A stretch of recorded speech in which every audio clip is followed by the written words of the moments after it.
Eh bien, salut à toutes et à tous, c'est Anthony de la chaîne Acadev. Aujourd'hui, on se retrouve pour une nouvelle vidéo où je vais vous apprendre pour les débutants en HTML, CSS à créer des animations lors du survol sur vos images. Alors, ça marche sur les images, ça marche sur les boutons, ça marche sur à peu près tout en HTML. Aujourd'hui, on voit spécifiquement les images parce que c'est souvent ce qui est demandé, hein. On verra aussi ça à un moment donné sur tout ce qui est item card ou les choses comme ça. Mais en tout cas, voilà ce qu'on va voir, le type d'animation qu'on va voir aujourd'hui. C'est des animations assez basiques, assez simples sur le CSS et les images, mais vous allez voir que du coup, ça va vous permettre d'élargir le champ des possibles et du coup d'améliorer un peu l'esthétique de votre site avec l'interaction des utilisateurs. Alors, on se rend tout de suite sur une page vierge, comme ça je fais tout avec vous du début de A à Z, donc avec un style qui est déjà quasiment vide et un index HTML où j'ai juste une base HTML pré-préparée, on va dire, pour pouvoir développer tranquillement. Alors la première chose à faire, c'est lorsqu'on va développer avec des images et qu'on veut mettre un effet dessus, il ne faut jamais utiliser uniquement l'image. Ça, c'est une première règle, c'est-à-dire qu'il faut toujours un élément parent qu'on va pouvoir maîtriser qui va nous permettre d'être, on va dire, le couvercle de nos animations.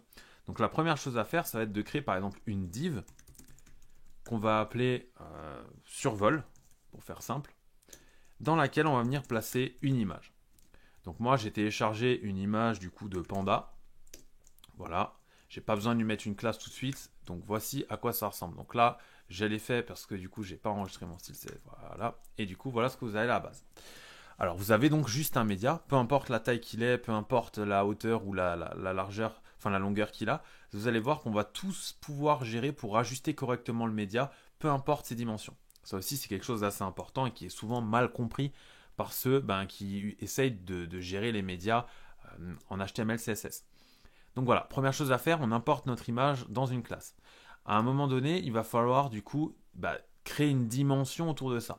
Donc on va dire que la classe survol, voilà, survol, fait une width de, allez, on va dire 350 ou 400 pixels, comme ça on y voit quelque chose, et une height de 300 pixels. Comme ça, on a un rectangle. Si je fais juste ça, et je rafraîchis, il ne se passe rien. C'est le principe des images en HTML qui ne dépendent que d'elles-mêmes tant qu'on ne leur a pas dit de dépendre du parent. Donc maintenant que j'ai fait ça, je vais juste déclarer une position relative. Donc ça, n'hésitez pas à aller voir la vidéo sur les positions si vous ne comprenez pas ce que c'est que les positions relatives, absolutes, sticky, fixed, etc. Et du coup, j'en ai quasi terminé pour cette partie. On va passer à l'image et du coup on va utiliser le sélecteur survol IMG et là on va par exemple lui mettre une première propriété que vous avez certainement déjà vu quelque part, sinon du coup c'est là vous allez apprendre à l'utiliser, c'est object fit. Alors je vous explique, si je fais object fit cover, je vais lui dire de faire une width à 100% et du coup une height à 100%.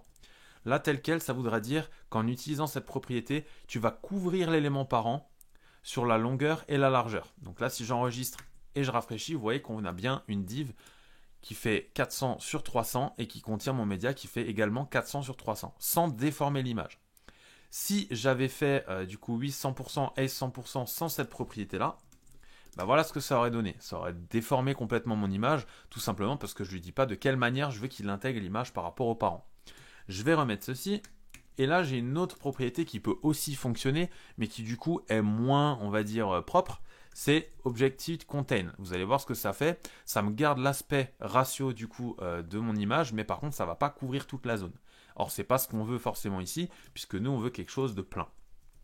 Alors à quoi ça va servir de mettre quelque chose de plein? Notamment lorsque vous allez créer des articles de blog par exemple sur votre site, que les images, vous allez transmettre ce site à, je sais pas moi, à quelqu'un qui est rédacteur, et lui quand on va mettre ses médias, il va peut-être pas mettre tout le temps la même taille sur les images à la une. Donc vous allez pouvoir en fait gérer ça directement, peu importe les dimensions, pour que ça couvre l'entièreté de la zone que vous aurez définie. En l'occurrence ici, survol. Une fois que vous avez fait ça, vous avez déjà fait la plus grosse partie du boulot.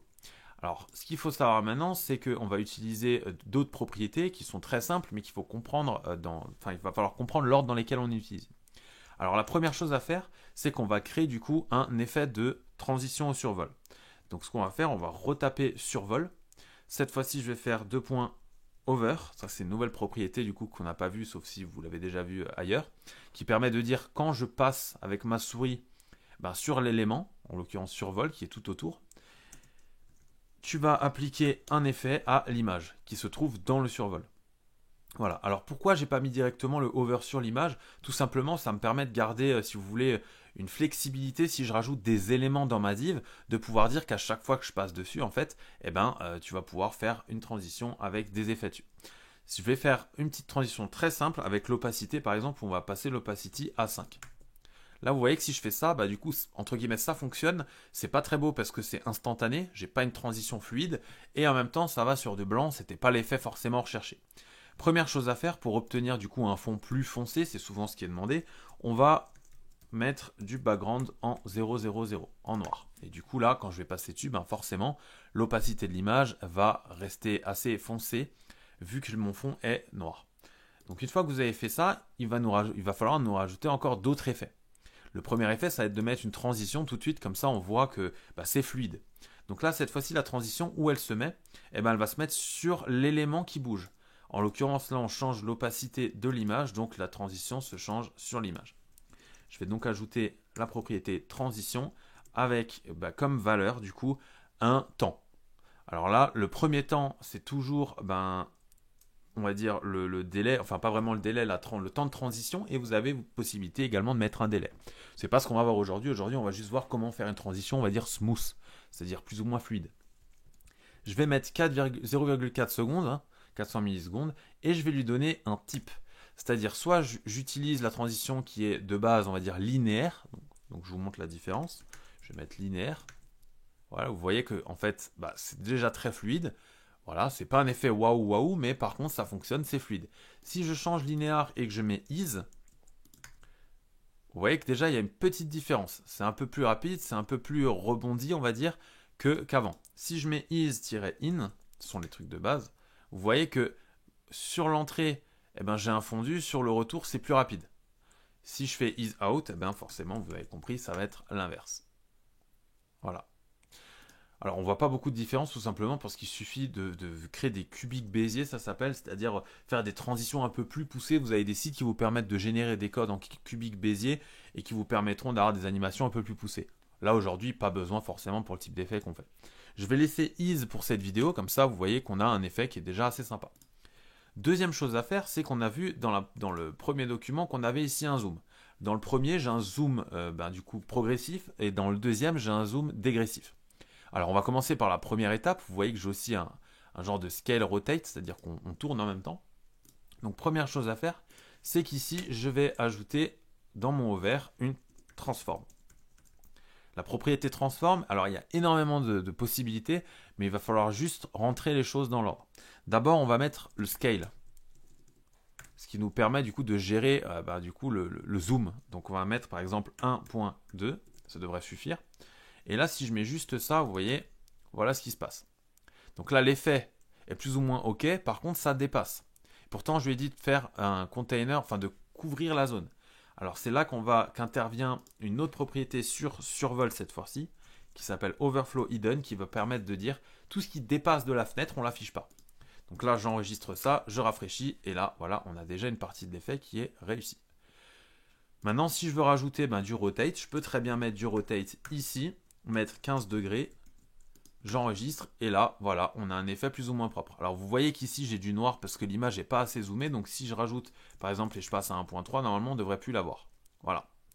Voilà comment faire un effet tout simple de survol en quelques lignes de CSS. Alors maintenant je veux juste vous montrer autre chose parce que c'est assez important et ça il n'y a pas beaucoup de monde qui connaît cette variable là. Si j'inverse rotate et scale, voilà ce qui se passe.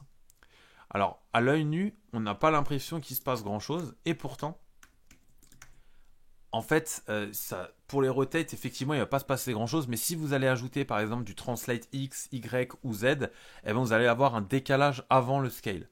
Donc c'est pas forcément ce qui est demandé, mais ça on le verra dans une autre vidéo qui parle plus en détail des transforms. Là on voit que du coup, avec mon transform et mon rotate, voilà ce que j'arrive à donner. Maintenant, si je veux rajouter un border radius sur la div parente, je peux le faire. J'ai mis un overflow hidden, donc dans tous les cas, ça passera bien au-dessus. Et voilà, j'ai du coup un effet sur mon image. Si je veux faire la même chose mais dans le sens inverse, il me suffit du coup de commencer par un zoom on va dire de base. Donc en fait je vais copier ça sur l'image à la base. Voilà, je vais enlever le rotate, pas forcément besoin. Et par contre, ici, je vais passer à 1. Comme ça, je vais initialiser la valeur. Ce qui fait du coup que si je rafraîchis, voilà ce qui se passe. L'inverse. Voilà.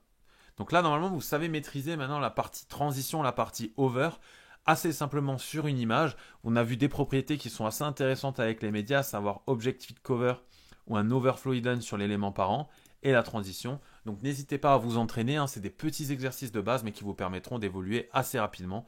Donc voilà, j'espère que cette vidéo vous a plu, c'était Anthony de la chaîne Acadev.